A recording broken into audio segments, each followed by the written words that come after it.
that. I spent time in Cuba in college, studied abroad. Santeria, I was blown away by that. And growing up, you'll hear stories about voodoo, Santeria, all these other spiritual systems. However, hoodoo is rarely spoken about. Why is that?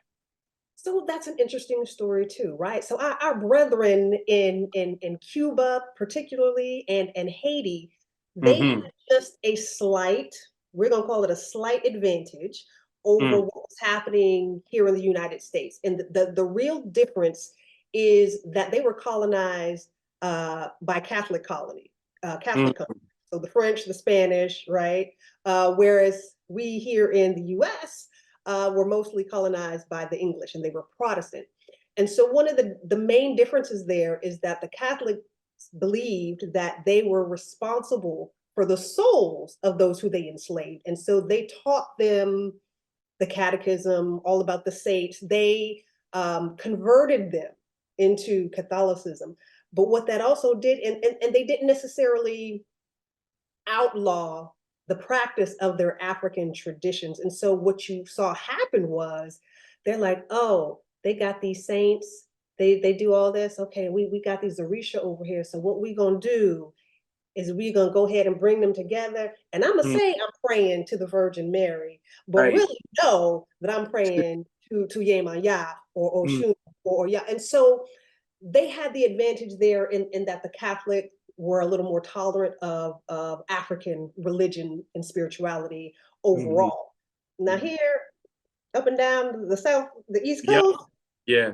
those British were, I mean, cutthroat. No drumming, no Mm, praying, no gathering at night. None of those things, right? And they didn't care about Black people's souls, so they didn't feel any kind of way about, oh, they're heathens. We don't care what they do. We're not responsible for their souls because we don't even think they're human, right?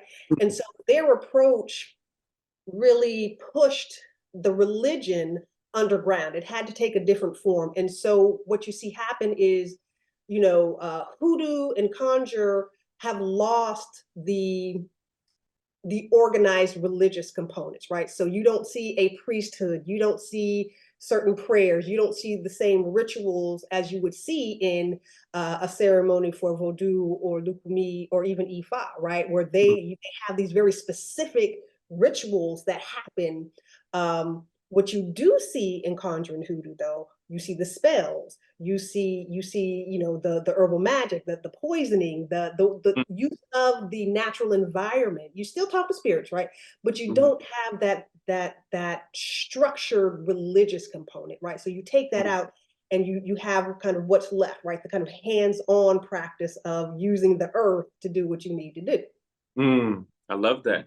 So using things like the earth, right? What exactly is root work? It's a term now that people are starting to go down rabbit holes on TikTok, YouTube, but what exactly is root work? And I already see you shaking your head, probably like that's crazy. But Well, yes. because people, they want to talk about, oh, it's devil worship, it's this, it's Right. that. No, but it's not, right? So Mm, when your great grandmother, you didn't have any other access to medicine, and she told you to swallow that castor oil, yep.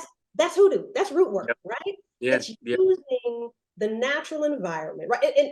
And hoodoo isn't just one thing. Let's just say Mm, that, right? There are layers to this, as they say, right? So yeah. there's the healing component, right, or the medicinal component, using the earth to heal your Mm, body, to take care of yourself, right? But our folks, we had to use what we had. And if we needed to, poison master to do what we mm. needed to do, or use the earth to make sure that we're not bearing his seed because we didn't want to, Wow. right? Wow. We're Yeah. using the earth to make sure that our body don't do anything we don't want it to do against our will, Mm, right? So there's the medicinal part, right? But then there's also kind of the spiritual component, right? So not necessarily the religion, but right, there's a great scene in Daughters of the Dust at the end, if you're familiar with that film, where Nana Pazant, the elder, right, her descendants have decided they are leaving Daughter Island, right, mm, and they're having this last blessing from the elder of their family, and she mm. basically takes some herbs and some roots, and a lot of it is symbolic, right? So you would use and of course I'm drawing a blank right now, but you would use a certain herb if it symbolized healing or love or whatever the characteristic is, right? You would use that particular herb or that particular root, and you might combine it with the hair of a loved one, right? If it's for protection, right? You might combine that with the hair or the clippings or clothing that a loved one wore, right? And you would bind that together. And so Nana Passant takes that and then she binds it and wraps it on top of a Bible, right? And so for her, it's this blessing, right? And she asks all the family members before they take leave of her to come and kiss that Bible with the we're just gonna say the root work on top of it, right? But for her, it's a way to protect her family spiritually, right? She's binding the Bible, right? This emblem of spirituality in God and divinity, right?